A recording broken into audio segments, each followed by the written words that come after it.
Oh yeah.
meeting to order. Would you all please stand for the Pledge of Allegiance? I pledge allegiance to the flag of the United States of America and to the republic for which it stands, one nation, under God, indivisible, with liberty and justice for all. Thank you. You may have a seat. And if you would like information about our legislative representatives, we have the information for you over there, the contact information. We also have a list of all the education bills that are coming out of the House and Senate. And next to our Secretary, Jeannie Nowacki over there, is a sign-in sheet. If you would like to address the board, please sign in on that sign-in sheet. Thank you. All right, we are here tonight on February 20th. And we are Lake Central School Corporation, where our mission is to guide students to become self-directed learners and contributing and responsible citizens. There you go. So, board members, I need to know that each of you received the board packet and ask any questions that you may have had of our central office staff. Mr. Baxo is absent. Mrs. Lesentine? Yes, ma'am. And I did. And Mr. Marshall? Yes, I have. Thank you. And Mrs. Seuss? Yes, I have. Very good. Thank you. And Dr. Bracco? Seek board approval of the agenda with a couple of adjustments under my Roman numeral 7A. It's second professional leave, which I'll go over in a minute. And then the addition of the cyber crime presentation by Mr. Marino. And then under 7F, Mr. Ledyard has amended his CPF report for this evening. Move to approve. Second? All right, we have a motion and a second. Are there any questions? Okay, all in favor? Aye. All opposed, same sign? Hearing none, motion carries. Thank you. And Mrs. Lesentine, correspondence, please. There is no correspondence this evening. All right, thank you. And liaison committee updates. Mr. Marshall? Yes, the next Westlake Joint Managing Board meeting will be here at Lake Central on Thursday, the 23rd of March at 4 p.m. And we generally meet in the large conference room in the administrative area. Unless there's an overwhelming number of people, then I think we can move it. Right, Larry? Correct. Or Becky? Okay. All right, very good. And Mr. Baxo is not here tonight to report on Dyer Parks. Mr. Marshall, do you have anything on personnel? There's been nothing recently. Thank you. All right, and myself on legislative committee. Are you going to report on your experience today, Dr. Bracco? Okay. So I will not do a legislative report other than to remind you if there's any information you would like about education bills or contacts for our state senators and House of Representatives. It's over there. They really do need to hear from us in public ed. It's very important. So don't just sit back and go, oh, Sandy will do it or Larry will do it. No, no, no. We need to do it. We need to have ownership in the issue. And Dr. Bracco will tell you more about what he learned today in Indianapolis. Lake Central Education Foundation, there's another series of grants that are out there for our teachers. A reminder that the Education Foundation provides opportunities for teachers to submit grants so they can provide opportunities for students that are enriching and augmented beyond the curriculum. I do think we're looking for leadership for the Lake Central Education Foundation. So not only do we need board members, we need leaders to help the organization keep moving forward. So if anybody would like to volunteer, let Dr. Bracco know. And the Wellness Committee, and I think Dr. Bracco has that on your agenda, correct? Brief recap, yes. Very good. And dollars for scholars, Mrs. Seuss? I have nothing to report. All right, and Dyer redevelopment, Mr. Baxo. St. John redevelopment. The next meeting is this Thursday. All right, very good. And Mrs. Lesentine? Next meeting is March 8th. All right, very good. All right, thank you. And now we go to the section on the regular school board business topics consent agenda. And seek the board approval from the minutes from the February 6th exec session and regular meeting, and then approval of claim, payroll, and extracurricular expenditures you received in your packets last week. Move to approve. Second? All right, we have a motion and a second on the table. Any questions? All in favor? Aye. All opposed, same sign. Motion carries. Thank you. And Dr. Bracco, moving on to the superintendent section. Thank you. So for my first item, I seek board approval for Dr. Malco to attend an ISBA seminar, the Springboard Academy, on March the 10th in Plainfield. Move to approve? Second. Okay, there's a motion and a second on the table. All in favor? Question, I'm sorry. just for the audience's benefit, the nature of that meeting? Yes, you know, on March 9th, we're going down to hear more about referendums, and then on March 10th, it is a school board meeting, and what caught my attention is that Leanne Kwiatkowski, who is now a member of the State Board of Education, no, the State Superintendent's Office. Leanne is going to be doing a presentation, and I know her as a personal friend, so I wanted to connect with her and open up those doors for conversation. And in addition, there's a session on building, how do I want to say it?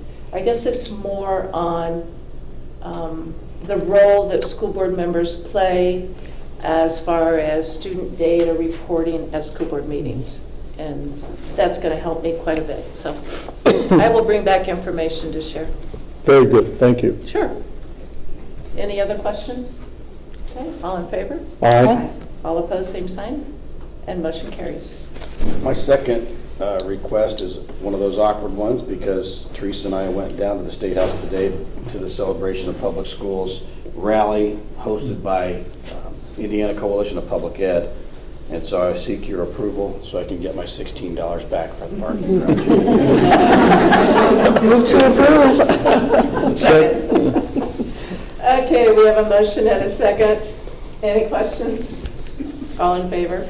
Aye. All opposed, same sign. Okay, since you approved it, I'm going to tell you a little bit about what we saw today. So we did get down there, and of course, prior to, visited with Dick Smith, the former executive director, and Joel Hand, the chief lobbyist for the coalition, and we talked about the House budget bill that has misled the public a little bit in that they're saying it's 1.1% new money to K-12 education, but really it's not quite that much, because 40 million of it is money that came from the performance grant and now is going into the tuition support side, so it's sort of coming out of one pocket into another.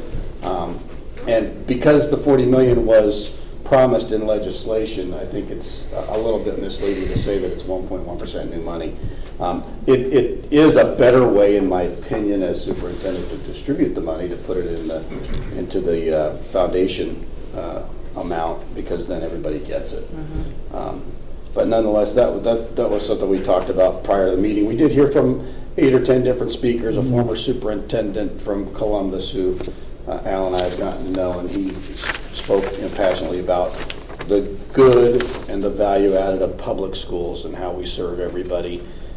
We heard from ISTA, AST, regional director, a couple of other parents. One is a school board member, and the regional director of the ICPE in Monroe County.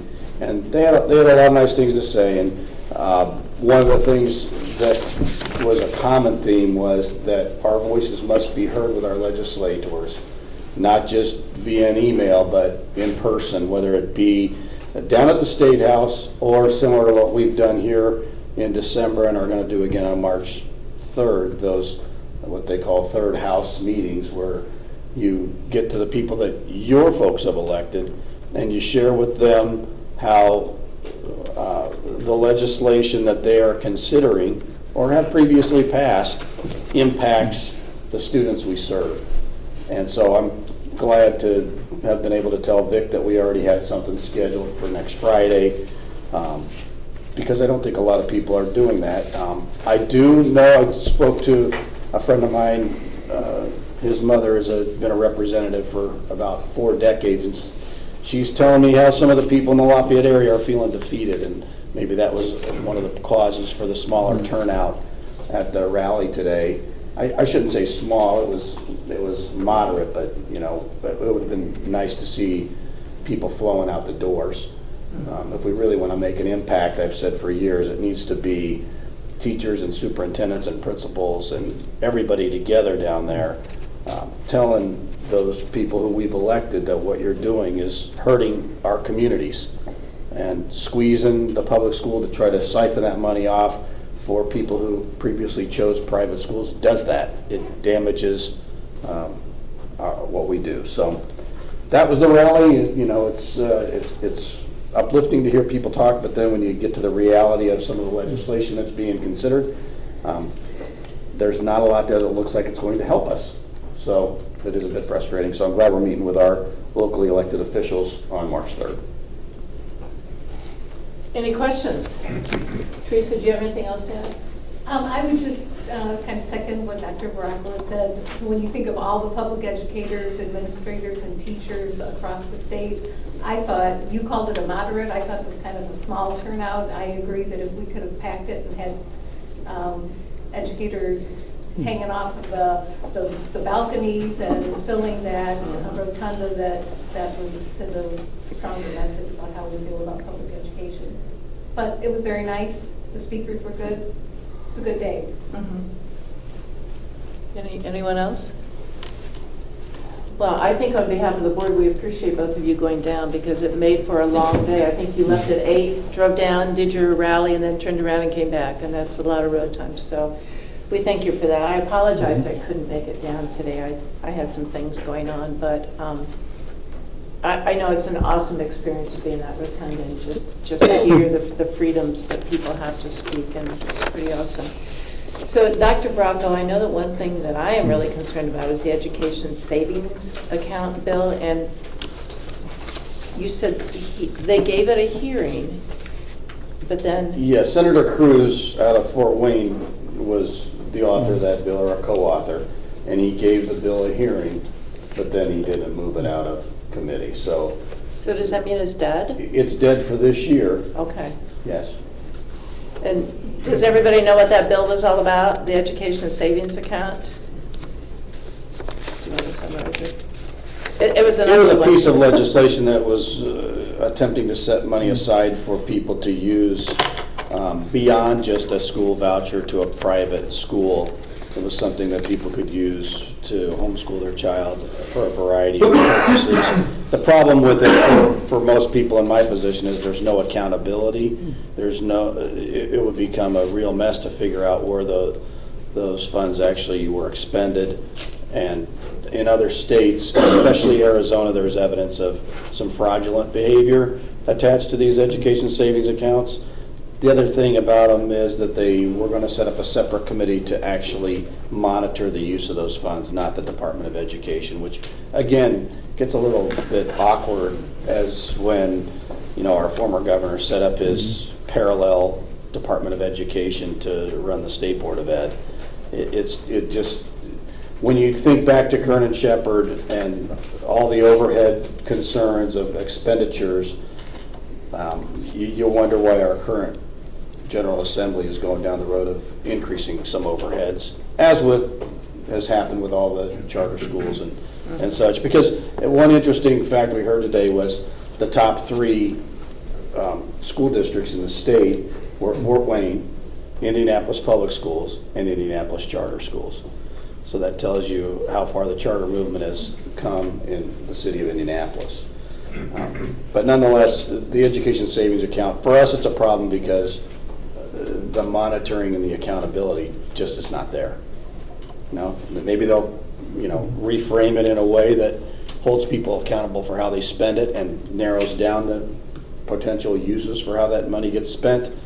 But it's very similar to when Mitch Daniels did the if you graduate in 3 years, or you graduate mid-year and we'll cut your revenue for the second semester, when really they should be saying to the school, way to go, you got kids done, or you at least help those students get done early. We're not going to certainly punish you for that. And it is interesting, there is a piece of legislation out there currently being discussed where they would stop having the second count and then stop penalizing schools, because most of the people we lose at the midterm are graduates. We do lose some other students, a few through expulsion, a few through transfer, but the vast majority of them are early graduates, and we get punished for those. And if I'm not mistaken, the education savings account was for special needs students, and it was like a credit card? That was part of it, yes. And our concern there, just like Dr. Rocco said, is the lack of accountability that parents might leave public ed and go to, some sort of therapeutic setting where they're really not accountable for the same kind of growth for the students. Well, that's good. At least they listened on that one, and that one is not active this year, which is good to hear. All right, go ahead, Dr. Rocco. So the next item is actually your item. You asked that it be placed on the agenda to do, or for the board to consider a systematic review of board policies sometime during 2017. Correct. And actually, when Mrs. Susan, Dr. Bracco, and I were at the ISBA conference in LaPorte, this suggestion came up by the presenter. And when we say review, that implies long discussions, and that's not what it's all about. So cross out review, and it would really be an awareness of the school board policies. So, and Cindy and I were talking about this the other day, so then basically what we would do is take all the board policies and chunk them, and on date number, whatever, you would have 5 board policies to review before the board meeting. And it would just be a matter of you reviewing them. And then if you had any questions or concerns, we would make a master list and we would work on those later. But right now, it's just that awareness. Because like Mr. Adamson said, have you gone home and read your board policy manual? No. I mean, I know more about it because I was a school administrator here, but that's, there's a lot in there. And it's more an awareness. So I wanted to get the board's opinion before I would start putting that on the agenda with Dr. Bracco. So, Mrs. Pleasantine, what do you think? Yeah, I don't have a problem. Are we doing this so that the public understands the awareness of the policies? Is that I think our it's more purpose for behind it? our purpose. Or for, okay. For us, or for Okay. us. So much like the verification of the board packet material, you will go through a checklist and ask us individually if we reviewed those. Yeah. And we don't necessarily have to bring up a point of discussion, No, I mean, Just that we if you... unless you wanted to. If you have a concern, I could jot it down, and it would be a master list that we could work on later. But my purpose in this is not to go through and rewrite board policies. We don't want to do that. Dr. Bracco told me how many hours it took when you'd switch from to... We went through the Neola and everything, right? Yeah, so it would not be that. It's more an awareness. It is likely that, I don't know, maybe Mr. Gandolfi can help me, I'd say 2 to 3 dozen of the policies that come into regular play and that vary across school districts would likely lead to a discussion. Mhm. So it would not be that seamless where you wouldn't have sometimes where one or more of you would say, why are we doing it this way? Right. And we just need to be prepared for that. We would just jot that down then, and then at some point later, we would tackle that list, is the way I see it. I'm sure there's some items on there that, due to technology changes or, just changes overall through the district that we might not need those policies. We may need to look at a policy like you said, but I think it's a good idea. Mrs. Seuss? I think it's a good idea. Yeah, Okay, then have it. Okay. fine. All right, thank you for your input. All right, thank you. Okay, my next item is to give a quick wellness recap. We did a contest during the month of January, and it was to challenge our employees to get active after the Christmas and New Year's holiday.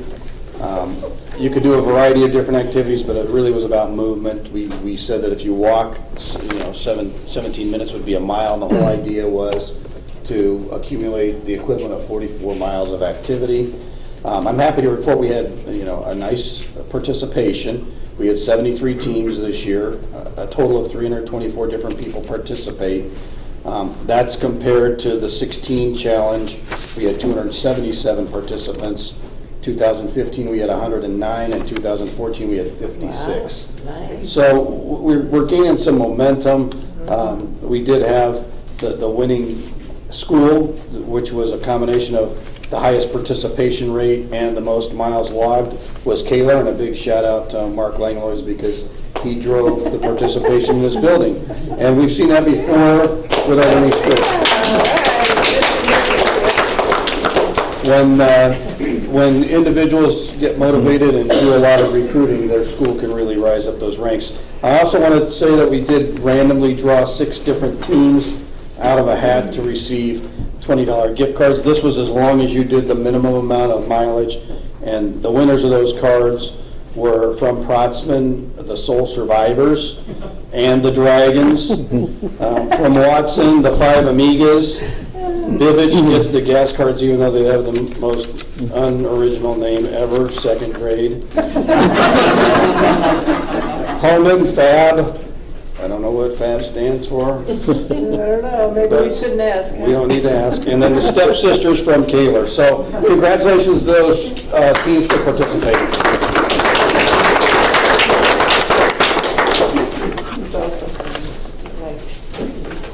So for my final item, I'm going to invite Mr. Moreno to come forward or stand at the podium or however he wants to do it, to talk a little bit about some of the stuff that's been happening, not just through email sent to Lake Central employees, but sort of across the state and I guess really across the globe. So take it away, Mr. Moreno. No problem. On February 2nd, the Internal Revenue Service issued an urgent alert to all employers about the W-2 email phishing scam. It first appeared last year in the corporate world and started spreading to other sectors like school districts. They stated it was one of the most dangerous email phishing scams they've seen in a long time. Cyber criminals pretend to be superintendent, send an email to the payroll department, and ask them for a list of all the employees' names and their W-2 forms.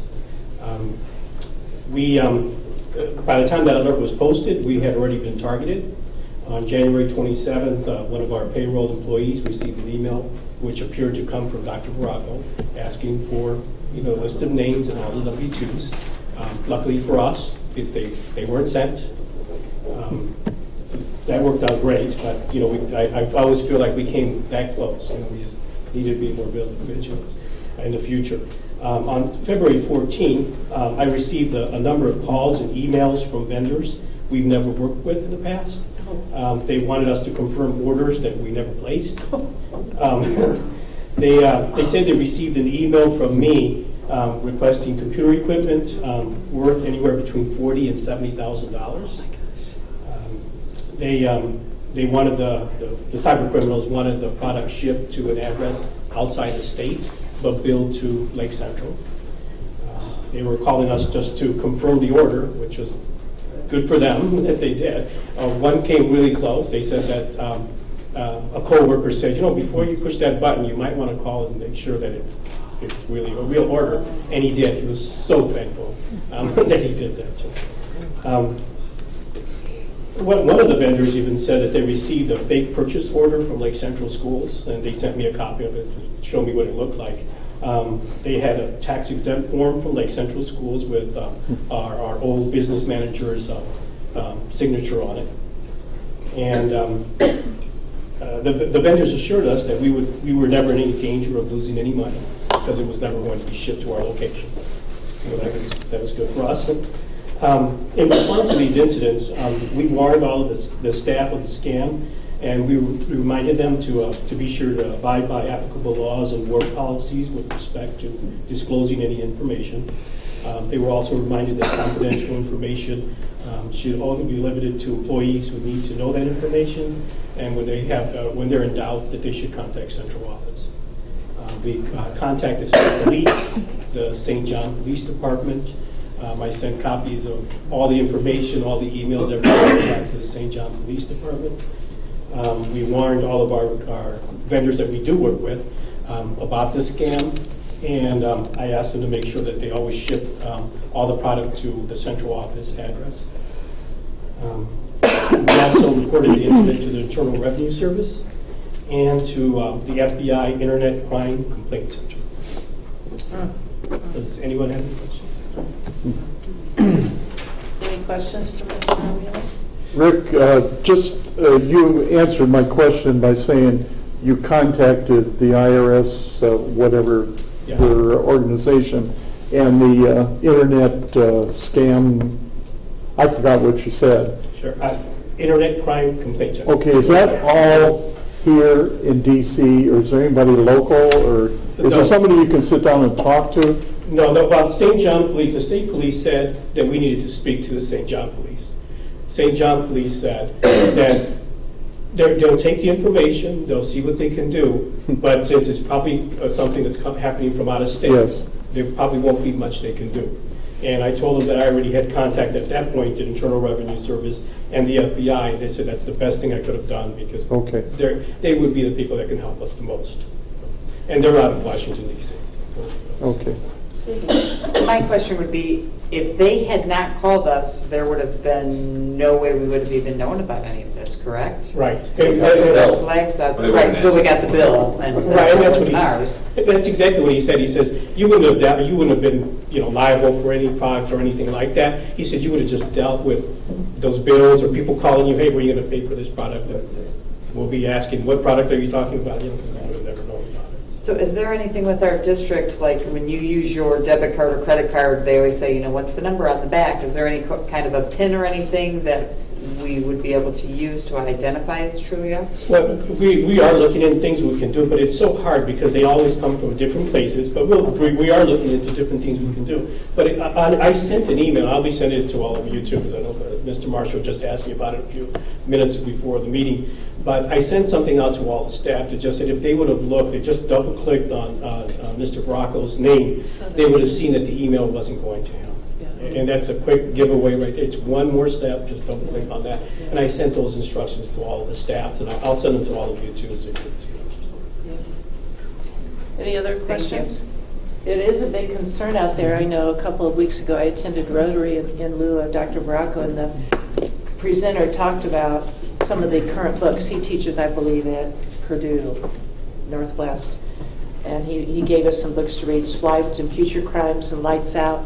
So it really does behoove us to be working on that cybersecurity. So thank you for that, Rick. I appreciate it. All right. Sure. Well, I was going to make a general comment, and please don't publish this. Don't say it. Maybe I shouldn't make the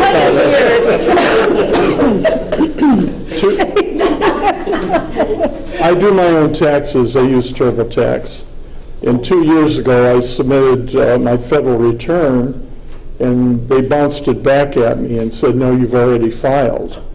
Well, I had not filed, obviously, at that time. So through the process, they come to find out that possibly somebody in Eastern Europe had got a hold of my Social Security number, and this is all part of that process. So it's a real concern out there, and it causes a lot of problems. So be aware of it. You're not going to publish that, are you? Are you really concerned? Oh, thank you. All right, thank you, Mr. Murdo. Appreciate that. All right, moving ahead to Mr. Gandolfi, Assistant Superintendent. Thank you. My first item this evening is just to seek your approval for the personnel recommendations that were in your package. Move to approve. Second?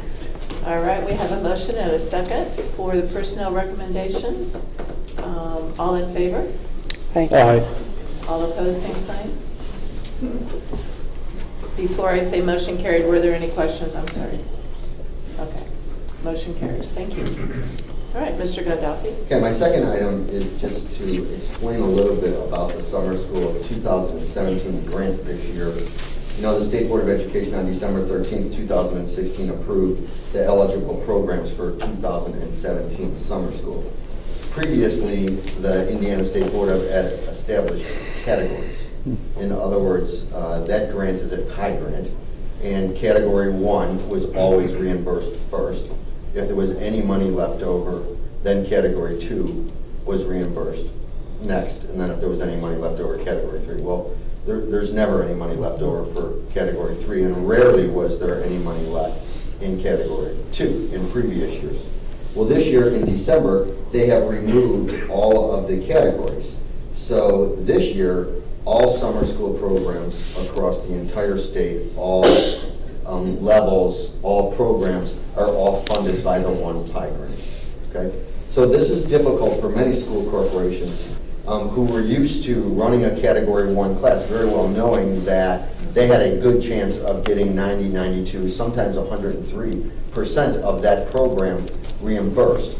Very well knowing that if they ran a Category 2, they were pretty much going to have to pay for that out of their general fund because there wouldn't be enough money in the pie grant. So this year, with everything falling under one grant, summer school does become considerably more risky than it has previously, just due to the nature of the pie grant has not grown. And it will now be distributed across all programs, all categories, all schools. So with that being said, I'll take any questions that you have regarding the grant, if I can answer those. And then, as we're all aware, we have previously approved the high school summer school at our board meeting in December. And then this evening, in your packet, was our proposal for our elementary and our middle school summer school. So I will take any question that you have regarding anything that has to do with summer. Any questions about summer school? I guess my question would be, how do you do, so you just submit and hope it gets funded, or? Okay, so what happens is, or what? So the process is by the end of March, you have to submit all of your programs. And then what the state does is they take what every single person has estimated as their expenses, and then they send you an estimated refund prior to summer school starting. So in other words, if they send an estimate that says, look, we believe that you're going to get 72% of your dollars back, some school corporations say, oh, we just can't afford to pay the remaining balance out of our general fund, so we're going to cut our summer school. We're just not going to run our summer school. And then what happens is, after summer school is over in September of 2017, you actually go through the process then and submit your actuals, all of your actual costs, all of your actual employees, payroll, everything, and then you're reimbursed. So you really don't know, and of course Mr. James and I are always wondering what that check's going to be worth. We really don't know how much we'll actually get back until we receive a letter, and it's usually early October. So that's sort of what the process is. And that has consistently been the process in the state for many, many years. But this year, because there are no categories, it is just a little bit risky. So does that mean that we would need to charge for summer school to pick up that other percentage? Or what does that mean for future of summer school, I guess? We charge a nominal fee now at the high school for summer school. We have not charged anything for our other programs. Those are all options that you can charge a summer school fee based on the reimbursement, the estimated reimbursement that you'll receive from the state. Of course, the high school is already up and running because it takes such a long time for students to enroll and register. But we could probably look at that for our middle school. Not that we want it to be our first option, but... Right. But it is a factor. I mean, the cost, of course, of summer school is a factor when, the very folks that need to attend are not always the ones who attend. Right. So we are always looking at, in public ed in general, where do we get our best bang for our buck? And where do we reach the greatest percentage of the population? And how can we provide that free and appropriate public education? Of course, summer school doesn't fall under free and appropriate, but we try to do the best that we can to keep those costs down. Any other questions? So, Mr. Gandolfi, then all the proposals are due in March, is that what you said? And then they're going to look at everything, and they're going to give you an estimate of how much they will fund? They give an estimate based on what everybody submits their estimated budget. And that would be in April or so, they would do the estimate, and then you would really find out for sure. Then we'll find out. And sometimes that estimate will come back, and I think last year it came back and it said 72.7%, but actually Category 1 was funded at a much higher level. Because people well, number one, you're only doing an estimate because you don't know how many students will enroll, thus you don't know how many staff you'll have to hire, and then you don't know the salary of that staff until after you hire them. So school corporations it is a true estimate. And then when you have to submit your true data, in September, then the state has real numbers that they use to disseminate that pie grant. So then you've submitted the high school, I mean, the high school's already up and running. And Right. middle school, what do you, because I think this is about elementary, isn't it? There is both the elementary and Okay. middle school, both two separate pages. One was for the elementary and one was for the middle school. Oh, okay, yeah, yeah.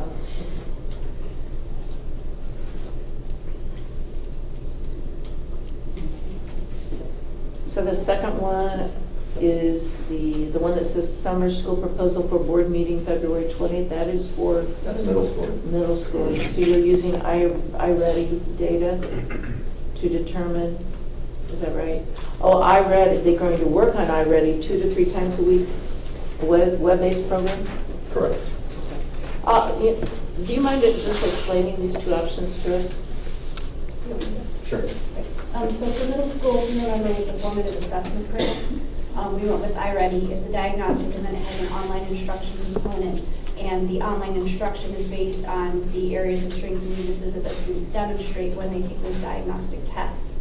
Since that already is fully funded, and since we are very uncertain with this being the first year of this new grant format of what the budget will be for summer school, what we thought might be better for families is we'll have access to the program all summer, and really not till early August need to do the rollover of students funding them up a grade level. If it's already leveled to right where those students need that instruction for math and language arts, we could hold a series of parent nights at the 3 middle schools and have students recommended to have their parents come that maybe are struggling in classes or performing below grade level on the iReady assessment, and just make it an open invitation. And then we can show parents how to access that at home. If they put their students on, 2 to 3 times a week for 45 minutes, that's what the company recommends, which might address some of the attendance issues we had last year with middle school, summer school, because they can work on it at a time that's convenient to them. If they go on a week's vacation, it's not going to hurt anything. And then we can also have the middle schools open from time to time in case there's any families that are struggling with internet access as well. It's not that we don't want to offer an actual summer school with our teaching staff. It's just given the uncertainty of having the high school fully funded, we don't want to risk, since this year there was no money budgeted for summer school as part of our negotiations, having that cost come upon the district. Any questions? Nothing, Mrs. Lesentine or Mrs. Suits, Mr. No. Marshall? I just worry about middle school students doing this at home, and will they do it? And I like your idea, however, where you said that for those who did not have a device at home, you would open up the lab so the families can drop students off and allow them to work on the lessons. I think that's a wonderful idea. I don't know what that means as far as staffing costs or anything like that. Well, we have our administrators working year-round, so barring the vacation time that they're entitled to take over the course of the summer, we can set that up in advance so families know where to when buildings might be open. But even if you could build upon that, and, yeah, I just don't know if it'll work, but. Well, our middle school assistant principals actually are the ones that run the RTI process in our buildings, and so they're very familiar with the program and how to manipulate the different lessons for the students and things like that. They're actually probably the best fit to kind of oversee it. So they would then be the responsible part. Okay, well, that makes me feel better knowing that there's someone that, because sometimes those kids need that little friendly phone call. Hey, I've not seen any work done on the computer. And we can actually track their usage. See, We can okay. run reports where we can see who's using, who's not, send home reports to the parents so they can see that as well. So there's a variety of ways we can communicate from the program. Yeah. And again, it's not the ideal, but given the uncertainty of this new grant format, we're just very nervous about taking on additional costs. Totally understand. And I think that the middle school principals, the assistants, you say, are monitoring that, and a one-on-one with a razor-like focus that, I'm going to watch you. Yeah, okay. Very good, thank you. And then the elementary is a similar model, is that correct? Or No, we were going to offer reading remediation for grades 2, 3, and 4, and then have students on Dreambox at home, and we would do something similar, invite parents in for a workshop before the school year ends to show them how to get on. They can actually look at reports on their child at home and just do some parent education to try and increase the usage during the summer. okay, and then the responsible individuals for this would be Because they don't have assistant principals, do they? No, we would not open the labs for elementary students because there is nobody to supervise that. It would just be students using them at home, or the public library would also let parents know if they didn't have a device that is an option for them. Okay, any questions? Okay, thank you. Okay, thank you. My third item is just, Dr. Malco, to Oh, yes. come back to that child psychiatric service fund that Mr. Slager mentioned to us. I did reach out to the administration, who did send me an email back, and we communicated a couple different times, but they did send me an email back that said, at this point in time, in this biennium, that there are no grants available for public education at this time. And that was from, of course, the Family and Social Service Administration, which is where Mr. Slager, you know, how those grants function, though, can, you know, Well, be an interpretation of. right, and that just highlights some of the misunderstanding that's out there among individuals. So will you be at the meeting with Mr. Slager on March Yes. 3rd? Will you? Yeah, I'll have it. Okay, awesome. Because I think he needs to know that, because I think he had the understanding of the split schools. Well, yes, when he was speaking about this, I mean, of course, Melissa, who was here this evening, you know, usually is well-versed in any kind of dollar amount specific to, you know, counseling and counseling-related programs in the school setting. And there's a significant amount of money here that we weren't aware of, so I did think that something was a little bit strange. You know. But it is coming out of the Family and Social Service Administration, so, you know, I'm not saying that the money is probably allocated, but it's probably to counseling centers or therapeutic. Right. Is that something that Wesley can tap into, or? It didn't sound like it from the information Mr. Udolphi received. Okay. Well, thank you for doing that research. Oh, you're Appreciate it. Okay, and moving on to the Director of Primary Ed. Thank you. I have 2 items. The first is just to give you an update on the Title I Family Night. I shared at an earlier board meeting that Thursday, February 2nd, the Title I schools were going to hold a family math night at Protzman. We asked families to RSVP. These were families of students who received Title I services. We originally had 33 families respond that they would be attending, and we ended up having 16 families attend with a total of 45 of students who received. So we had families sign in, and as they signed in, we gave them a bag that had supplies and instructions for 3 math games, and we also gave them a copy of this book, A Parent's Guide to Understanding Math Education in Today's School. They went into the large group instruction room, and we gave them a quick overview of math instruction, and then sent them off to the cafeteria where they enjoyed pizza and salad and cookies. And from that area, they moved into either the kindergarten or the grade 1 and 2 or grade 3 and 4, and they played the games with teacher direction, and ended the night in that way. On their way out, we had lots of good comments. We did ask them to fill out a survey and got great, actually the only negative comment we had on there was that they would have preferred 5 o'clock instead of 6 o'clock. I thought I would share one of the nicest comments that the parents wrote down, and this was an answer to a question, suggestions to help us make the evening better or encourage more families to attend. And this parent wrote, "The evening was perfect to me. I enjoyed it. I will say I didn't think that it would be as informative as it was. It gave me better insight and understanding in today's math, even though I'm still learning with my children." And smiley face and thank you. So the staff and the administrators and I thought it was a huge success. We were a little disappointed that we didn't have a lot more parents, but we're hoping that maybe next year when the word gets out, we'll just keep growing. Did they know you were feeding them? Oh, yes. So Usually that brings a bunch of people out, so. if you feed them, they will come. That's why I was And we surprised. thought for sure pizza, salad, and cookies would hook them, but, Yeah. and you could bring the whole family, so mom didn't have to cook, but. I'm surprised at that, yeah.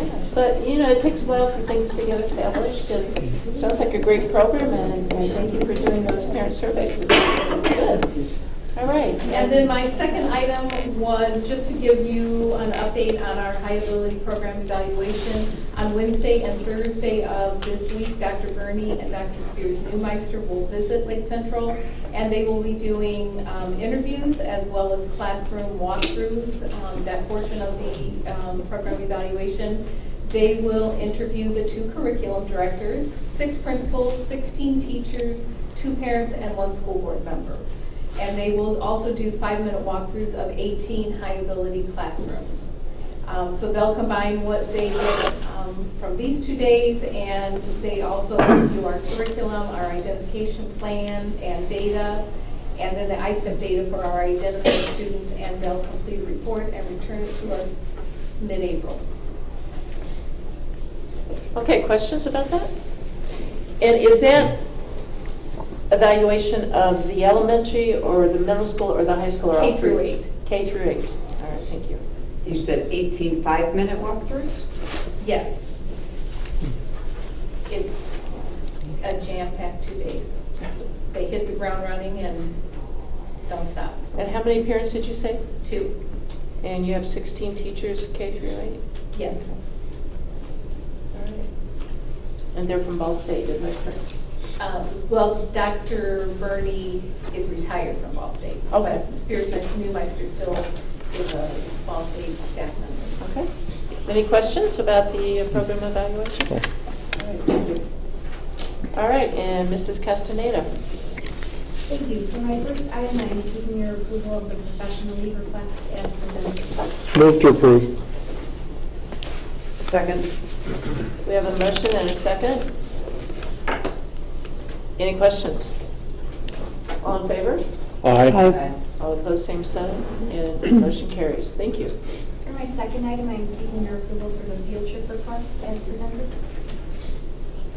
Move to approve? Second? All right, we have a motion and a second. Are there any questions? All in favor? Aye. All opposed, same sign, and motion carries. Thank you. For my third item, I just wanted to briefly go over the iReady mid-year update, since that was a topic tied to the summer school proposal. At your seats, you should have had a packet. This was put together by our representative from Curriculum Associates, which is the parent company of iReady. The first thing that it's showing you, if you flip to the inside, is the fall versus winter performance in math. So that's looking at our beginning of year diagnostic compared to the middle of year diagnostic. You can see that we had a 12% increase in the number of students who were on grade level, and we had a decrease in the number of students who were below grade level, so that's always good to see. In the next chart, it breaks it down a bit more for you by grade level. We saw some very significant growth in 5th grade with 17% more students getting on grade level, 6th grade 15% more students. And so that was something we were very happy to see given our concerns about our math scores that we track. On the next page, you'll see that there's a report about our iReady instruction usage. This is the amount of time that students have spent on the recommended lessons based on their strengths and weaknesses. Can you slow down for just a minute for me? The fall versus the winter, is that what this is? I cannot read that small font. I apologize. Yes, this is the fall. So they took the first test in August, and the second test was taken in December. Okay, and the green is on or above. Correct. Yellow is students that are within 1 grade level, and then red is students who are more than 2 grade levels. More than 2 grade levels below. More than 1, I should say. So. Okay. Math diagnostic student placement, beginning of the year, middle of the year. Okay. Okay, thank you. If you look on the page of the instructional usage, the company does recommend that in order for students to see growth based on the research that they've done with their product in the state of Massachusetts and other places throughout the nation, that they recommend strive for 45, meaning 45 minutes per week. With our middle school classes only being 47 minutes in length, it of course is difficult for teachers to find that entire chunk of time throughout the course of the day, and that's something that we're still working on. Our students are averaging 26 minutes each week on those lessons, which is good. And if you look at the bottom, there's roughly 7 to 12% of students who are actually hitting that 45-minute mark. We ran some reports, and those are predominantly our RTI students who get additional time on the program throughout the course of the school day. So good to know that those students who we have identified as struggling are getting that additional time that they need. The percent of active students, the reason that's less than 100% is some of our advanced students maxed out on the program because it is a K-8 program. And then also we have some students that as they move in or move out just simply aren't active in there anymore. So that was the math summary. If you flip to the next page, similar table relaxed, but this is for reading. So we had a 9% increase in students who are moving into grade level, and you had a decrease in the number of students who were below grade level. So again, always good to see. If you look at the bar graphs beneath that, again, 5th grade has had the most growth at 13%, but we are seeing growth in all the grade levels as they move from that first test to the second test, with more students being on grade level or approaching grade level. And then if you flip to the last page, our instructional usage time, again, 24 minutes, not where we want it to be. One of the things they've been struggling with is some of these reading passages that are much more complex are taking students longer to get through, and I think sometimes they get a little fatigued with that. So we are looking at ways to try to incentivize this. There have been some teachers that are using the PBIS system to try to motivate students to spend a bit more time on the program. There are some teachers who are using some participation points to encourage them to get on the program. I think one thing we definitely need to do during the course of the second semester is look at what we're going to put in place for next year to encourage kids to use this more. I don't think that at the start of this year, when we switched to this program, we did a good job of getting out in front of it with parents. And so I know next year that part of our open house night, I want to be a presentation for parents on how they can use this at home as well. Any questions? Any questions? I have none, thank you. While there's nice growth at 8th grade, I'm noticing that at 5th grade, I'm noticing that there's less growth at 8th grade. Do we know why? Honestly, from my perspective, I think you get a little bit of apathy 8th grade year as students are hitting that final year of middle school. You know, sometimes you see that even with their classroom grades. So again, one thing we want to talk about with our department chairs and our administrators is how we can incentivize those older students in the middle school to use that. I know that we started talking with them as part of the high school scheduling process about the importance of earning credits and the importance of completing their work and staying on track as they get ready to start their high school career. And so that's one thing with this Lilly grant that we want to look at is that transition. We know that 8th grade year we're kind of losing some of our students' focus in middle school. We want to make sure we get them in the best place possible as they head into high school. So that's something we'll be looking at through the grant process as well. Excellent, thank you. I have a question for you, because this makes me think about the instruction that goes on with the CRIS strategies. And is this a time, or do they have the opportunity to take that text and break it apart and use some of the CRIS strategies? So the lessons are untimed. Untimed. So they can take as much time as they need on them. The diagnostic is actually pretty much untimed too. There comes a point where I think that the program realizes it's not productive to have them continue to struggle, and so it levels them at where they're at. But for the lessons, they have as much time as they need. So if we would give them strategies on how to handle all that text that comes at them. I'm just throwing out an idea. And then with the math, it made me stop and think, how is it going with the math coaches right now? I know I asked about that last time, and you indicated very well, but do we have input from teachers or students or data? How's the coaching going? Because just wondering. Well, I think our first round of data that we'll get will be as we go through the spring assessments this year. In terms of feedback, we haven't surveyed students per se, but we have talked to, or at least I've talked a great deal with the math department chair and the teachers within those departments, and they're feeling very supportive, very appreciative of the assistance they're getting as they're trying to incorporate more of those math process standards. Is it the same thing at the elementary? And at the elementary, I have gotten lots of feedback personally from teachers. There are elementary principals here that talk to teachers every day. I don't know if you want to throw any comment in.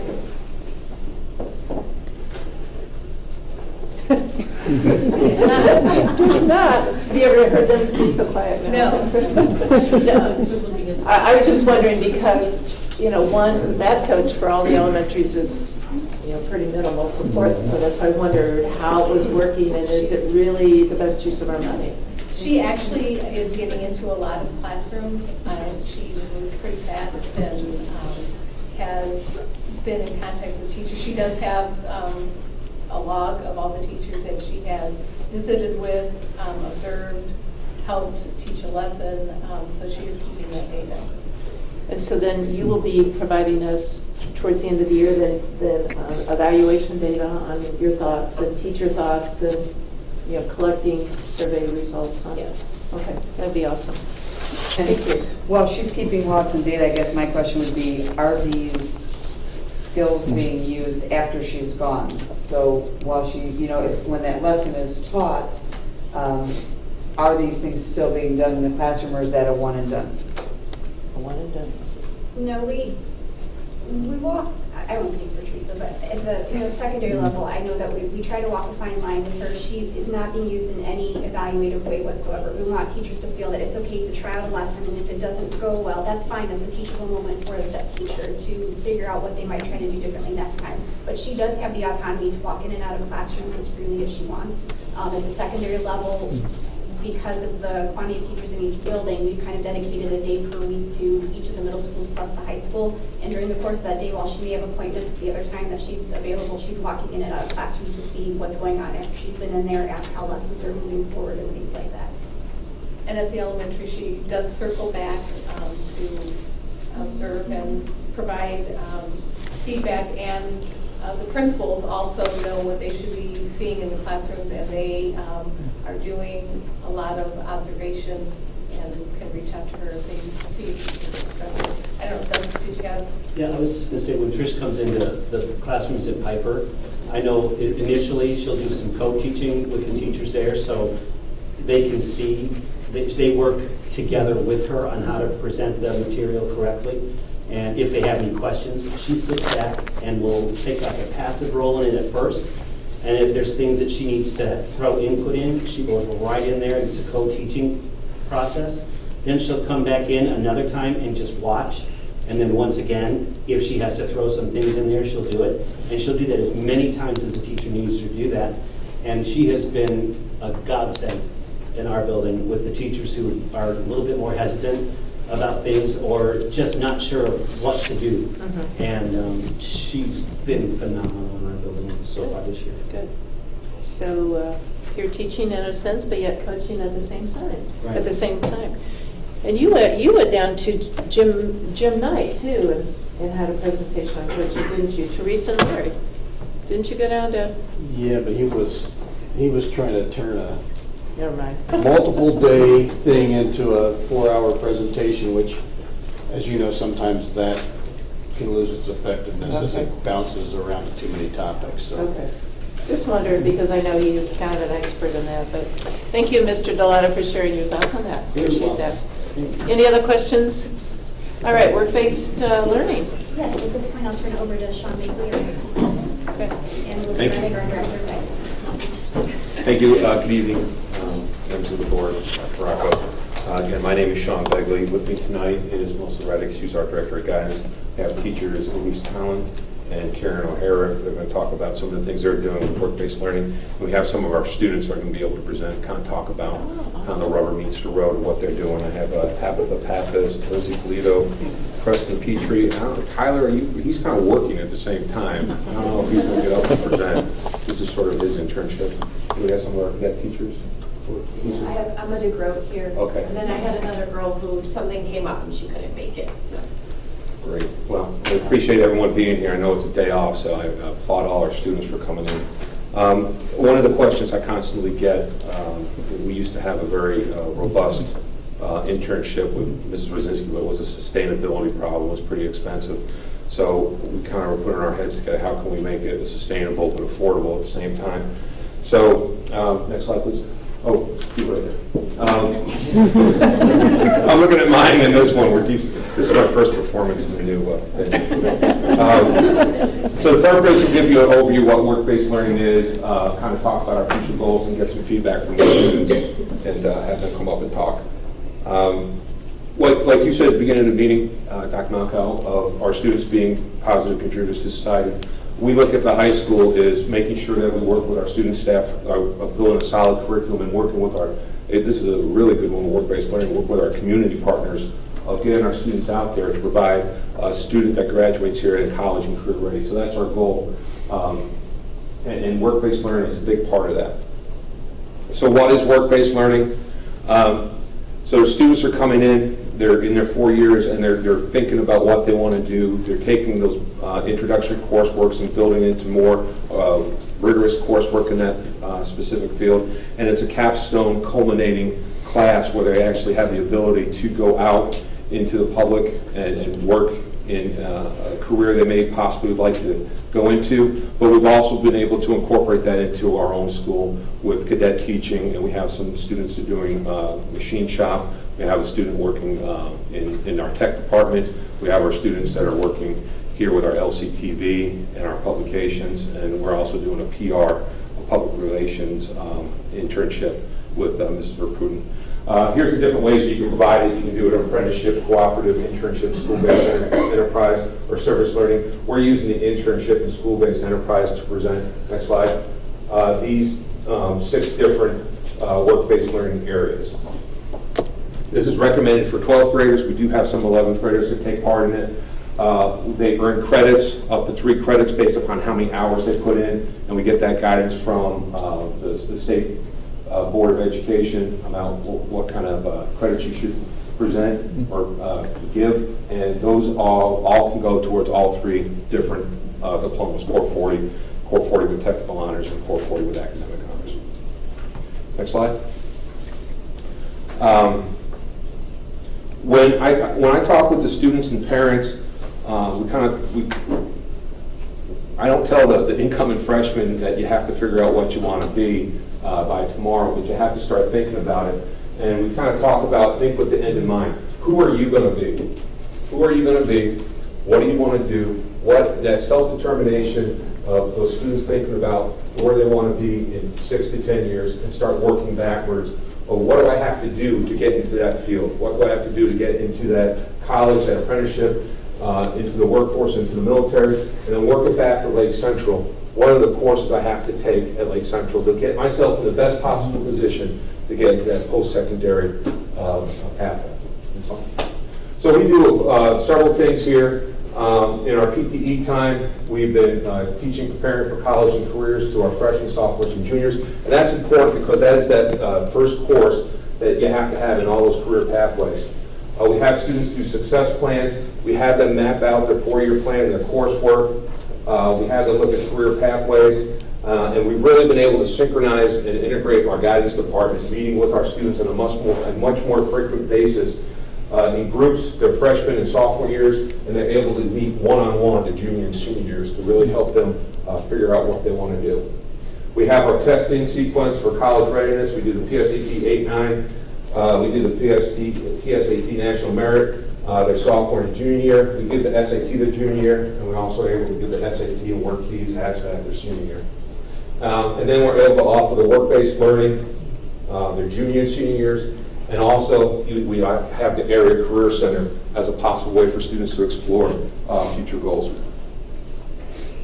The state recommends that with career awareness, that this is something that should be done K through 12, but they really want a heavy emphasis in the early high school. So that's why we have to prepare for college and careers.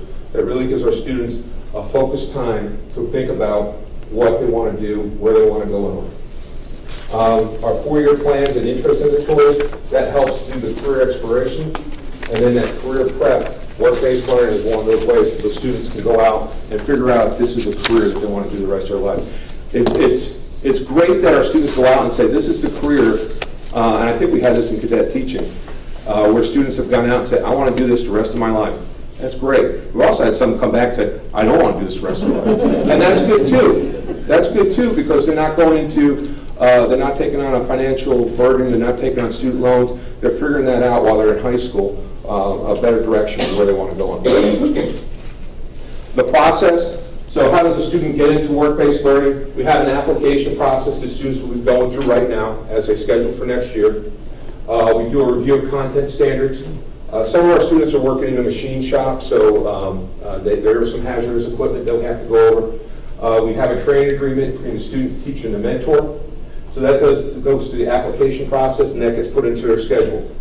During, the student records their work experience, what they learned, the hours that they put in. We have teachers that are able to go out and do site visits, interview the student and the mentor.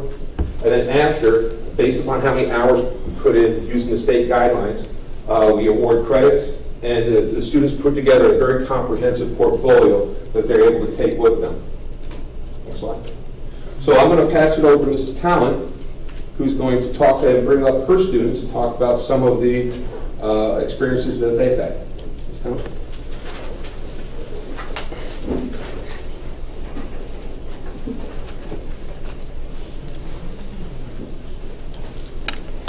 Thank you, board members, very much for allowing us to be here to speak tonight. The slides that you will see coming up, the students prepared themselves, so the show is going to be for them. I do also want to thank, we have a couple of our mentors here this evening. We have Mrs. Lusak, who works with Lakeshore EMS, and her student that is working there. EMF is? EMS. What does that stand for? Emergency. Yeah, emergency Thank you. services. Yeah. And thank you for taking time from your family to be here this evening. And Preston Petrie is the student that goes to that work site at least twice a week and helps them out a lot. And we also have Mr. Petrie, who is very aware of what's going on with his son because he's involved in that organization as well. So. And of course, Mr. Marino is here and helps out Tyler. And Lindsay's mentor was unable to make it this evening, but we offered, and it's just a different time with students being off. We have portfolios that we will share with you. We'll pass them around. I'd like you to look at every one in detail, but I understand time is an essence. So, Tabitha could not be here this evening because of a commitment. But at any rate, why don't you go ahead and read this? Yes. I am clearly not Tabitha Pappas, but she is an assistant teacher and she works with the kids, and the benefits for her are that she gets to prepare for her career, and it's a lot of fun to work with the kids for her. She gets a credit for her GPA, and it looks really well. Like, if you're looking for a teacher, will you be looking for someone who has no experience or as much experience? Where is Tabitha working? Tabitha is at She's at St. Thomas More, and they just absolutely take St. Thomas More in Highland Valley. What is she doing for them now? She's doing after school childcare. Okay. And it would be like our adventure club, but it's at a parochial school there. And I must pause for just a minute and say this is Lindsay Polito is filling in. Yes. The timesheets that we're required to fill out shows what work that we've done that day, and it allows us to go back and reflect on everything that we've been able to do. And the binder that we're required to do, it's very professional. It looks really good. It's great. All right. My name is Lindsay Polito. I work at Dyer Animal Clinic. I shadowed my mentor, Dr. Farrell, for 3 months until she offered me a part-time job. So now I have 2 jobs. It was really great to learn more in depth about my interests. I didn't know all of the things that I needed to do or all the things that came into being a vet tech, but I've learned a lot about it. It's very educational for me. I found out how to achieve my goals. I didn't even know I needed 20 hours or more to shadow at a vet in order to even apply for the school, and I have way more than 20 hours thanks to this program.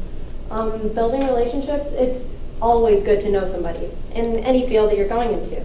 And my mentor has already said, the minute you get out of college, call me. I'm welcome to open you in a job. And thank you. The benefits for me are that when I finish, I'll have experience in a professional setting even before I enter college. And it will be much easier for me to obtain an internship during college. Even though I'm still in high school, I get to spend my time doing what I enjoy. And I'm able to learn hands-on rather than in the classroom, which is very important for me. And the portfolio that we create during the class helps me look back into what I've done, as well as help me prepare for a future job. Hello everyone, my name is Tyler Ferreiter, and I actually do my work-based learning here at the high school and in the school corporation. So Rick is my boss and one of my mentors. I'm usually with Miles, who is a technician here at the high school. And part of my job is to go out into the high school and fix problems and see how we can help make technology more integrated into our students' lives and things like that. First point, experiential learning. I am working towards the goal of an entire school corporation, which is massive. There are hundreds of client PCs and things of that nature. When you think of it on a scale that large, it's amazing that someone in high school gets to work on that. And I'm very proud that I'm part of this program because I don't think anything this large of a business or corporation would ever allow someone in high school to do. So I'm very happy I'm able to do that. I've learned so many skills through this program. Most of them are troubleshooting with computer issues and technology-related problems. Whether it be helping us write it with her printer or Mr. Bagley with his email, we've seen a lot of I've actually helped develop a student-run help desk that is going to help out with the PTE classes. A lot of the assignments for PTE are done via Canvas and other web-based programs.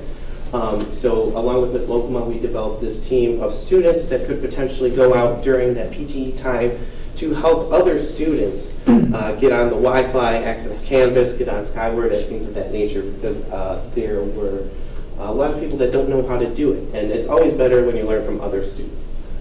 Technical assistance, there we go. Skills. My mentor and this work-based learning is the favorite part of my day. I have a third hour. And it's just time for me to really, do what I want to do with my life. I love technology. I love sharing it with other people because it helps the world function and really supports us. And now, through work-based learning, it's given me the confidence to teach others how to use technology to its fullest extent. So I've learned to be a teacher from my mentor. He's given me a lot of information on how to explain things to other people so they know how to use it in a fashion that will help them later. Value added to the Lake Central School Corporation community. I am the Director of Productions for Lake Central Television, and I use things that I learned in work-based learning to apply that into LCTV every day. A lot of the things that I've learned in work-based learning I would have never known had my mentor not told me. And obviously now we've started streaming school board meetings. We stream basketball and football games as well. Graduation. And graduation, yeah. And then we have the live streaming service, like I said, sporting events, pep rallies, and school board meetings. So in summary, it's helped me become even more in depth in technology than I was before because I put a product out there every week or so that the whole school corporation can enjoy. If I could just dovetail a couple of things Tyler said, is one, he's doing his, he's presenting while he's doing his internship here in these buildings.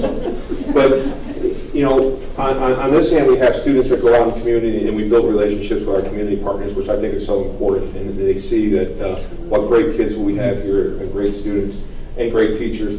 With Tyler, I call it a symbiotic relationship. We have great students that have a desire and want to learn more in depth about some of the things we have going on here, and Tyler's a perfect example. I remember it was you and was it you that came up and wanted to do the live stream? Or I think that was Tony Dye. Okay, they kind of say we need a $400 part and we can live stream, and that gives our students the ability. It's hard doing a play-by-play, and every week our students are getting better and better at doing it, and they're getting pretty good at this point. We had over 1,000 people that watched our graduation live stream. They were watching from around the globe. It was in China, it was in Serbia, it was all over the place. That people were, and that's a product that these guys have taken one idea and really making it grow. So they've done a tremendous job, and I really appreciate everything they've done. If you look at the public relations class that Ms. Verpruiten has, we have a student that goes out to each one of the elementary schools, all the middle schools, and to the high school, and they produce such a nice product for a professional-looking product for our newsletter, and it's a tribute to them. They've taken it to the levels that I never imagined, and we're going to keep on making it better. So I thank you, Ms. Talent, for all the great work you're doing with these students. And I'd like to... I was going to ask too if we had a copy of value added and our Lakeshore would you give some input? A couple, three things you said when we were in the site visits that it meant for you guys and for your organization. Well, I think it's wonderful to have somebody so eager to come in. You know, we at the company sometimes get complacent with everything that we do. So Preston coming in, he can bring some new ideas. I don't just discuss with him his focus. His focus is more information technology and that. But I do try to explain to him how our business runs. And it's not just how the business runs, it's interacting. We have so many different personalities in EMS as any company. So he's getting to learn to deal with these personalities. We have every age range, every race, every background. So it's really neat to watch him. It's really neat to get his input. I really enjoy having him there. I'm hopeful maybe someday we can get somebody else. Not to replace you. It's also nice that hearing that, and this is not just your situation, but we've had several of them get offered positions. And then we also had, we did the Schilling internship, and they gave a computer to our intern as they went off to high school. So they've created and made some great relationships, which is huge. And we were talking about relationships, and that's very important. All right, thank you. All right, I'd like to bring up Mrs. O'Hara right now, and talk about.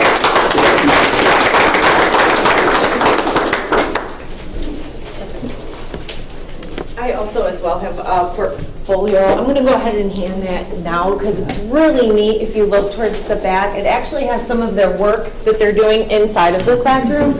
So that's really great and, kind of fun to see and look at. So I'm in charge of the cadet teaching program, and I have to say I absolutely love being a part of this program. Having our students right now out into the elementary schools, and we even have one this semester for the first time at a middle school who is deciding if she wants to become a kindergarten teacher or a music teacher for secondary. So, and her teacher is here today, Kim Yelich. I brought her in here so she can talk about some of the benefits of having that. And then I have Melissa Dillard here as well, who's another teacher that has Emma DeGroat, who is her cadet teacher that comes in. So some of the things that our students get to do is they get to go to the classroom every single day, which first of all is consistency. So the elementary school kids, the students in that classroom, they expect to see them every day. So there's that consistency. They're going in there and they're helping the teacher with any duties that the teacher has, whether it's photocopy, grading papers, or anything like that, that can kind of, give our cadet teachers that experience that, teaching isn't just always just up in front of the room. There's other things outside of it as well, the paperwork and the legwork and that kind of stuff. So they can help even make some of the projects. I've seen some of the cadet teachers do that.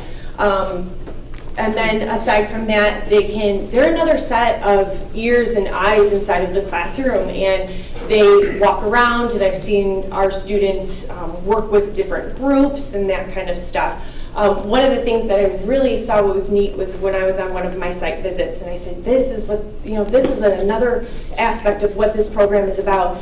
A student was at the nurse's office. One of the elementary students was at the nurse's office, and the teacher was instructing in the back of the room on the floor all the students in a math assignment, and then they went back to their desks. And when they went back to their desk, the student came in from the nurse's office, and she had missed that part of that assignment. So our student teacher, or our cadet teacher, without hesitation, just took that student, they sat down in the back, and she covered everything. So she was able to get that student right then and there caught up to what she had missed. And so that was really neat. I've seen our students sit down one-on-one with an elementary student and who has been absent, and work with them and get them caught up, or work with them, out in the hall with doing extra reading. So it's just really great because it really helps the elementary teachers just take off some of that pressure, because it's definitely a difficult job for one person to reach 20 plus students. Yeah. And so this is just a wonderful opportunity for our high school students to get out there and be a part of it. I took it upon myself to kind of add to the work-based learning, and I gave them few assignments, mini assignments if you want to call it, that they get to do in the classroom. So I actually brought some of those with. If you guys, there's a few of them if you want to kind of take and pass around. So what I have them do is create a bulletin board and take a picture of it. And as you can see, even in the back of the binder, that's one of our students' binders that they turned in next semester. She has a picture of her bulletin board that she created. I have them, just once again, it's just the teacher and anything that the teacher needs. I also have them observe another teacher within the building. So if they're at a kindergarten level, they, if they want to see what a third grade classroom is like or what a fourth grade classroom is like, they kind of get the visual of both and kind of see, because they're so different. So they can kind of maybe see even what level that they want to teach at. Sit in on small groups. We know our elementary teachers do small group and that kind of stuff, so they can kind of sit in and just take notes. What are they observing? What are they noticing? What's the dialogue between some of the students and the teacher and the students within that group setting? Observe a different grade level, which I said before. Observe their current teacher, observe their teacher, and write down some of the things that they notice. What's the concept being taught? What resources are being used? All of that stuff that goes along with being a teacher and what that teacher has to think of and plan with coming together with a lesson plan. And then create and teach a mini lesson to the students. So just something small that they work with their teacher that they can kind of put together so that they're also comfortable getting in front of the students a little bit. And like, this is what it is. This is what it takes to create a lesson, and the work and the thought and the planning that has to go into having an effective lesson. And then just have them kind of evaluate themselves. What can they improve on? What did they do well? And that type of stuff. And then we all know being a teacher is putting in extra time outside of the classroom. So I thought it would be really neat to kind of add something where they have to help plan, organize maybe an after-school event, and volunteer, a festival or a music concert or something like that, where their students are seeing them outside of the classroom as well. So that's a little bit about what the cadet teaching program is all about. And honestly, I've heard nothing but positive things from the students. They absolutely love it. So if Kim Yelich and Melissa Diller, if you guys want to add a little bit to it, and then Emma DeGroat can kind of say some of the benefits and the things that she has learned from it too. I was involved with the apprenticeship program a few years ago, and it was a lovely experience then. In fact, one of the girl that happened to be one of my past kindergartners, and there's nothing more wonderful than having one of your babies want to teach and that. And she's actually in our building right now for a maternity leave for Mrs. Walker, so now my baby's 2 doors down. And I knew in that apprenticeship program how amazing she was going to be, and she is. And then this came, and I got a call in the springtime, and Karen's wonderful. She sent us everything that was expected, everything they'd like to see and stuff. And then I found out it was another one of my babies, Madison Montrars, who, by the way, is auditioning right now in Fort Wayne for her. She wasn't sure if she wanted to be a music teacher or a kindergarten teacher. I said, you can sing in kindergarten and you can be off key. In fact, the first time she sang a lesson, they were all looking at me like, you don't sound like Miss Yelich. And I go, I know, and stuff, and that. And anyways, I can't tell you how wonderful this experience has been. She jumped in from the time we started. She even helped with bus duty, because the first week of school you have kids on every part of your body, and you'll learn really quick if you love kindergarten or hate kindergarten. And I've been doing it for 24 years, so obviously I love it. And I tried to make sure that music was wonderful for her, but kindergarten is the place where she should be in that. But I can't thank you guys enough. The experience was wonderful. In fact, today, it was funny because I was coming here, and one of my parents sent me a video about, Madison came every day. And by the way, she's a theater person, so we got to see her. We read about James and Giant Peach, and we got to see her in the theater. And all the kids, she signed autographs for them in character, and I thought that was cute. But she always hit at least 3 days a week our RTI program. And those are the kids that need a lot of extra practice in that. And one little boy, set of twins, one little boy was struggling in reading. And today he sent me a video of him reading a big boy's book, he calls it. And he goes, please make sure Miss Madison sees it, because she's no longer with us, she's in the music thing. Make sure Miss Madison sees it, because she taught me, and you taught me how to persevere, and that is so important, because that's our word in kindergarten, that we persevere through everything and stuff. And that, but anyways, like I said, I can't even imagine, I went to Purdue Cal, and I remember, at the end of the first year, freshman year, we got to go to Maywood School.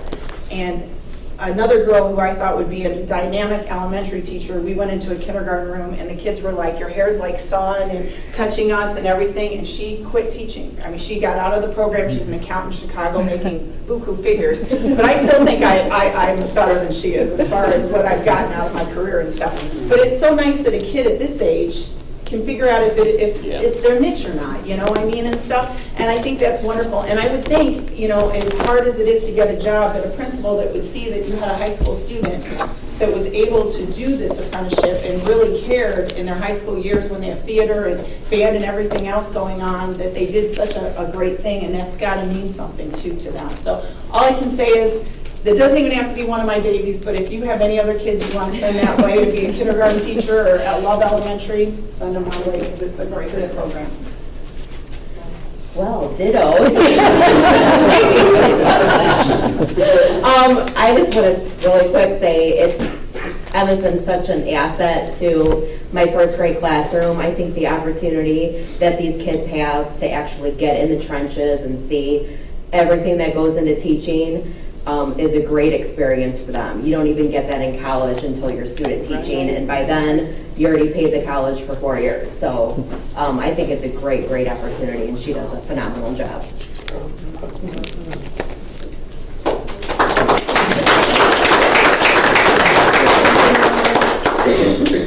I would just like to add that I find this program to be very rewarding for me. I came into the elementary school with no knowledge of being able to teach kindergartners, and my learning came from learning how to use a copier to getting the kids to be able to answer their own questions without my help. And I would like to thank Mrs. Dillard for letting me into her classroom, and Mrs. O'Hara for being so helpful with all of us. And I can say on the girls' behalf that this is a wonderful program for all of us. But they really do love it. Yeah. Awesome.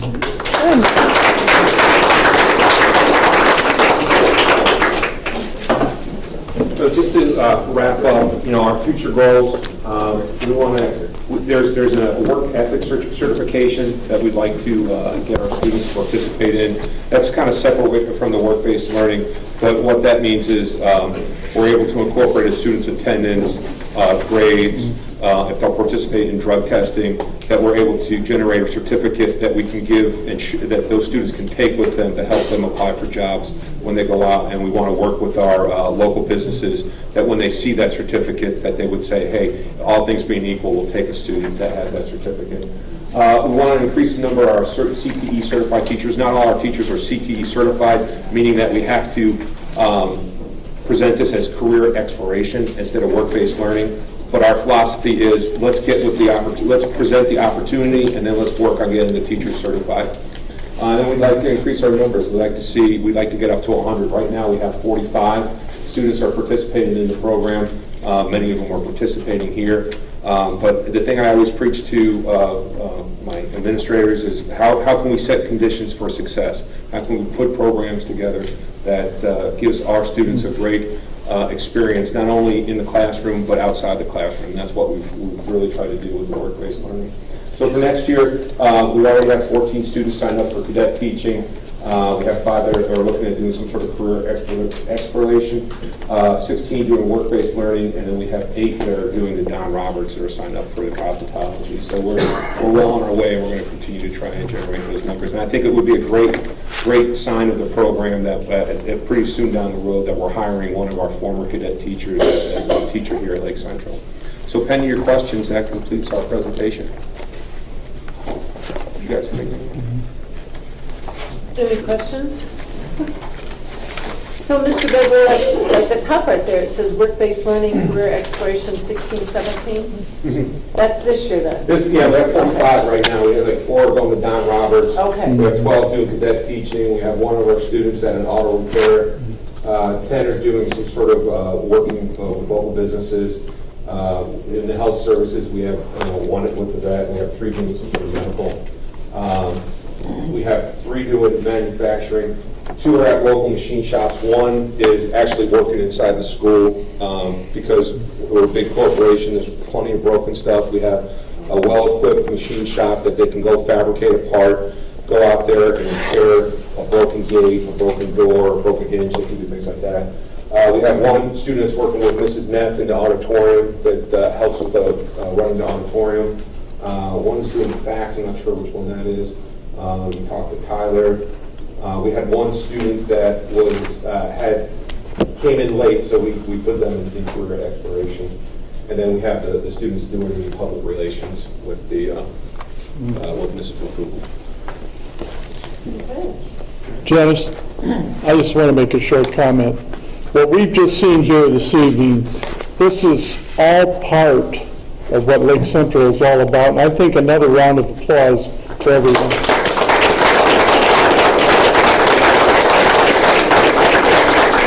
I'd really like to thank the community partners that came out there doing these and sponsoring. Thank you for coming out on a Monday night and sitting through our presentation. Thank you. Absolutely. How do you find our community? I apologize. How do you find our community partners? Do they find us? Do we find them? Well, some of the students go out and find them, and it can be someone that they're already working for, or sometimes we'll make some calls. Sometimes the students will go out and find it themselves. So it's kind of a mixed bag. Well, we do. We go out and find people too. Is there any plans in the future to maybe open something up so businesses can start knowing that we have this program and they can apply and say, hey, we'd like some help with that as well, where we have a position? I have spoken with the owner of my veterinary clinic, and because I applied at so many to get the shadowing opportunity, and she was so open to it, she said that she would work with the school and anybody who wants to shadow as a veterinarian or a vet tech like myself, she would be open to it for all the years. And how awesome would that be for our students to have a list to say, hey, look, these people are participating, and do you have any interest in any of this? I think that'd be phenomenal. And it really goes back to, what we were talking about, and you look at that timeline, that our teachers, our counselors, and our students have a clear vision of where they want to be in 6 to 10 years. And then, I've heard it several times tonight, the relationships that we're able to build and foster as we continue to develop this program, where we can then, from what you built with that vet, and then we'll continue to send people there, continue to build the program. Now, and that's our goal, and it's all about relationships, and I think that is probably one of the key things, because you think about this, when you write a recommendation letter, sometimes you're kind of at a loss because, it's a big school, you don't know every student. But what a great recommendation letter they can write of spent how many hours doing how many different procedures on how many different animals and all the things that you're doing at the veterinarian clinic, and then how many things that Tyler's produced and put together for the school. I mean, those are powerful recommendation letters because they're very quantifiable, and I think that makes a real big difference. And it sets those conditions to give our students the best possible. I said it earlier, how can you put yourself in the best possible position to be, your post-secondary plan? Well, what are we doing as administrators and teachers to give our students the best opportunity? So that's what we're working towards here. Thank you.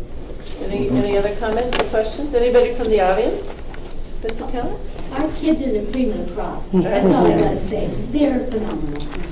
I hear that over and over again about the Lake Central students just being really awesome, so that's pretty cool. I think that has something to do with our wonderful staff and our wonderful community and parents. There you go. So, Mr. Begley, is any of this on the high school's website? All this wonderful that you're doing? I mean, I've not been on the high school website to know. But anyway, it's in the course selection guide, and we've hit on it in the quarterly for the PR class and talked about it. Okay. And it's, I actually I've contacted the Northwest Indiana, they do some local coverage, and they asked about some of the things they could cover, and I presented to them to do some stories on it. Yeah.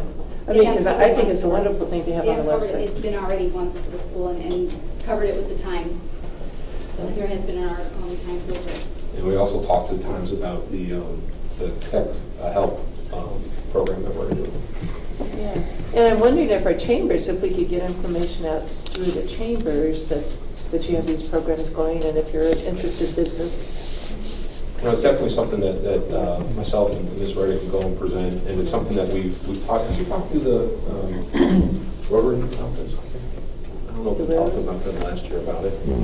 May have. Well, I know that years ago we had that wonderful program, and we asked about it, and I'm glad to see that you have rebirthed it, and the Renaissance is there. Rebirthing it and keeping it affordable is the key. Yeah, that's awesome. That's awesome. And you know, the other day I received a Facebook message from a student from Village from years ago, and he said, my experience as a cadet teacher was one of the most awesome experiences I ever had. Do they still do it? And that was like, no, we don't, because that was like about a year ago. And see, you brought it back. So that's, you know, it's important to have those experiences. And when you were explaining that and some of the requirements of the students, it really reminded me when we had some of the classes that we hosted at Village from Purdue Cal. The expectations were right up there where the college expectations were for those college students, because they would come in and they'd have to volunteer after school. And so yeah, they were college level students working at Village for the classes, but yeah, you've embedded that at the high school level. I really think that when students see that 6 to 10 years down the road and they understand the things that they're doing here, sometimes they don't see that. Why am I taking this class? Why am I doing this? Right. But when they see that it connects the dots to their future goal, Right. then it really makes it clear, and they're happier coming to school, which, you know. Well, and not only that, but the work ethic component that you put in. Yeah. That is like powerful. I mean, I've read about it, but I didn't know the schools were doing it, so whatever you can put on the website, I'd say celebrate what they're doing. Any other comments? Do we provide transportation, or do they need to provide their own transportation? They provide their own transportation. Okay. Thank you. Appreciate it. Thank you, everyone. Appreciate that. All right. And what is next? So one more item, sorry. Just an information-only item, our Lake Central Youth Football Camp will be taking place May 8th to 11th. It is for anyone who's interested in grades K through 5. And students can register online at lakecentralcamps.com. Okay. Thank you. And Mrs. Gomala. My only item tonight is just to give you a little bit of an explanation of the summer programming we provide for students with disabilities, since you've heard about the general education summer school. So our services for students with disabilities are driven by their IEP. So the Case Conference Committee makes recommendations for students to receive services during the summer. There are 3 categories that they can qualify to receive those services. So if they are in danger of regression without receiving their special education services, and we have to have data to document that they've experienced that during the school year. If they're at a critical point in skill development, this often happens with maybe our speech language students. If they've almost mastered a sound, we might want to continue therapy over the summer. And then if there's a special circumstance. So most often, lately, that special circumstance has been in situations where we've had difficulty finding speech language pathologists, so we've had some gaps in services during the school year, and we offer compensatory services. So we typically will offer speech language services during the summer. We have a classroom setting for our students with the most significant needs who really need to continue receiving services during the summer. And that's usually the students will attend 2 days a week for about 5 hours a day, and have basically a similar classroom setup to what they have during the school year. And then we also have social language groups. Those are for our students with behavioral difficulties or social skills difficulties. And that's really a facilitated social situation that's done in a small group with a lot of adult support to help work on those skills. And how often is that? It depends on the student's need. Most students attend 1 day a week for 90 minutes. Other students will attend 2, just depending on their level of need. And then in addition, so those are our ESY programs. We also do offer some services at Companion Academy. That's more of a summer school setting that is paid for with some Title I funds. And so those are not extended school year classes. That's academic summer school, and then also some enrichment programs for the students with more severe disabilities who live at Companion. That's all I have. Thank you for that update. Thanks. Okay. Moving on. Mr. Ledgers. Thank you, Dr. Malkow. Tonight, my only item is an update on, in your packet today, you received the tentative CPF summer projects for this upcoming summer. I use the word tentative because right now it's February and we may have something that come up, that emergency or something. As you guys know, the CPF is a very fixed, limited budget. This year, I think we were approved for about $7.7 million, Rob, isn't that correct? Give or take. We have over $6 million of fixed costs, so that leaves us about $1.5 to $1.7 million of money we can use to do these type of projects throughout the corporation. So Rob and I we work with the principals and head custodians, and we try to distribute it across the corporation the best we can. If you've overlooked my list, I would be happy to answer any questions on it. Any questions? Any word on our sign for the high school? It's not on here. Well, that's not on here because that would not be, that's not a CPF project, that's part of the referendum, so that's why it's not on here. Gotcha. So that's outside, that's part of the referendum dollars. Any closer with that, though? I apologize that it's, I know it's not. We're going to present an alternative plan to the town. Okay. And we hope to have approval so that we can do it as soon as the school year ends. Okay. Remember, though, any sign larger than 30 square feet requires a request from the Board of Zoning Appeals for a variance. Right. And they can say no as much as they want. That's correct. Because their ordinance says no sign bigger than 30 square feet. So we have to come up with something that is obviously larger than that because it has to match the beauty of our place, but it also has to meet with their approval. Thank you. Okay, any questions for Mr. Ledgers? All right, thank you for sharing that. And moving on, Mr. James. Thank you, Dr. Malko. My first item is to seek your approval on a variety of donations. The first is the $50,000 that we received from the Lilly Endowment that Mrs. Castaneda has shared with the board.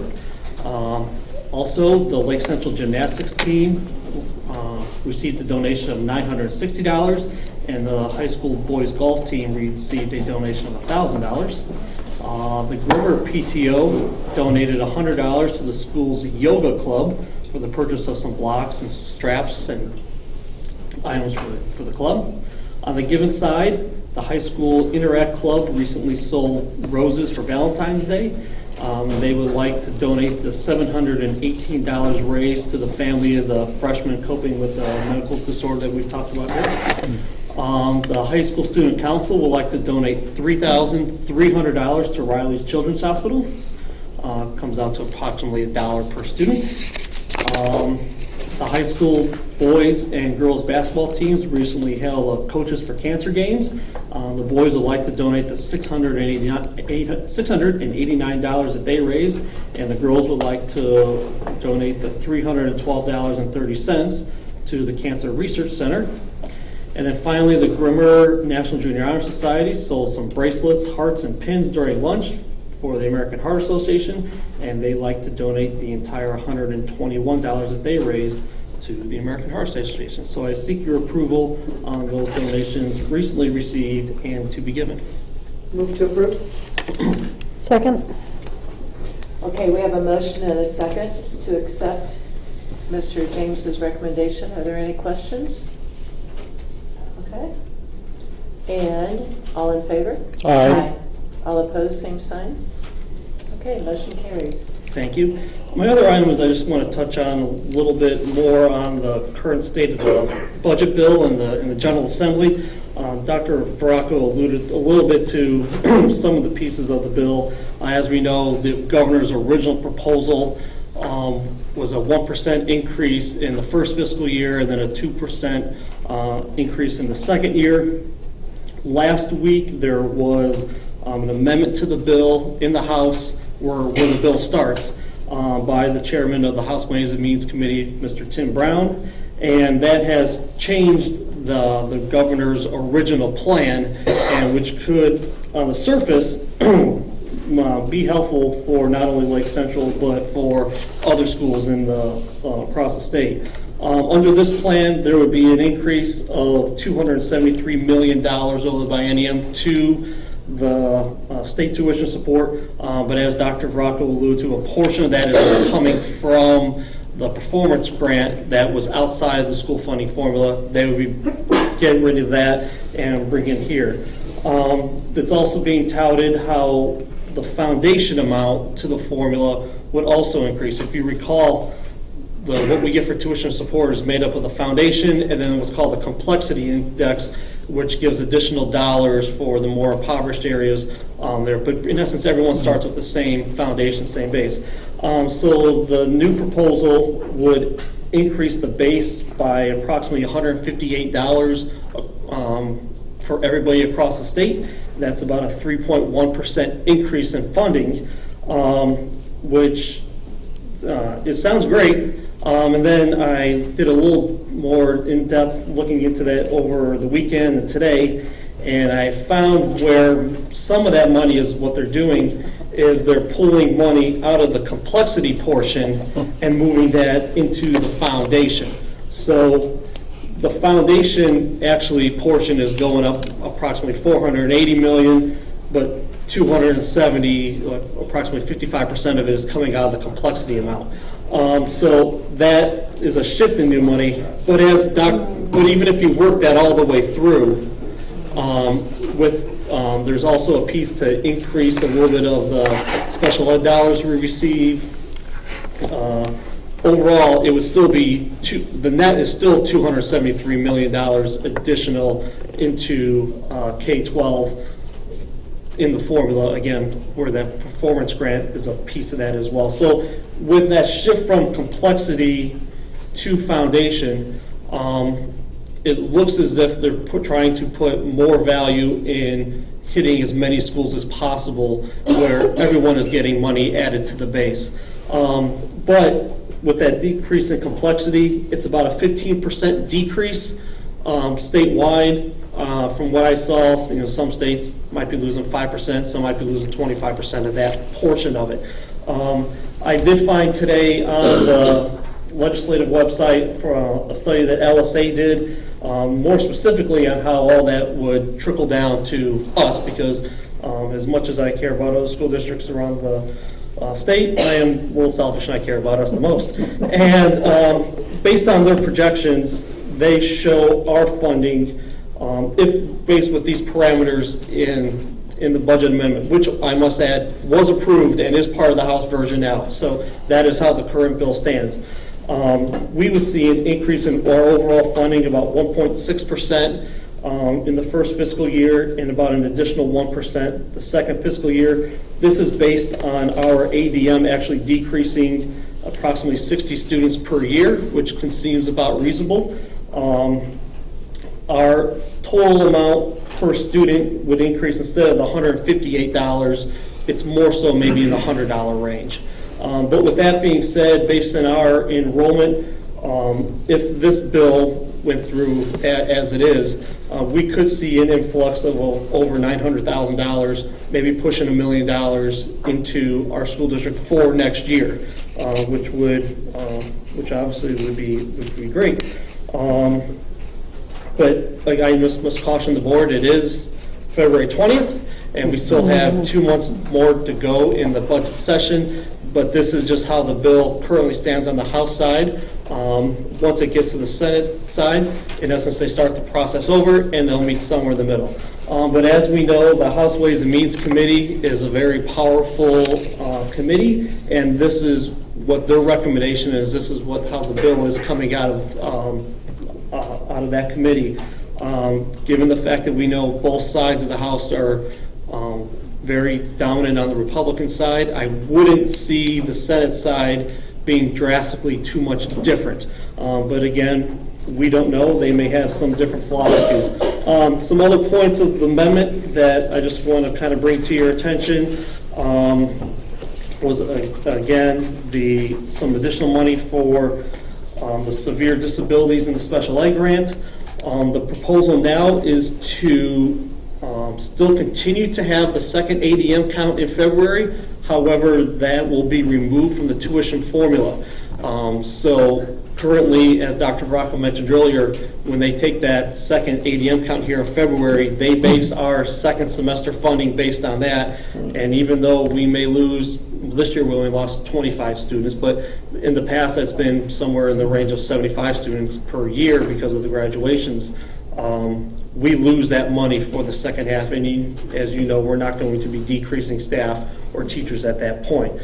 So I like to see that the idea of not punishing schools, and hopefully that will stay part of the bill on either side.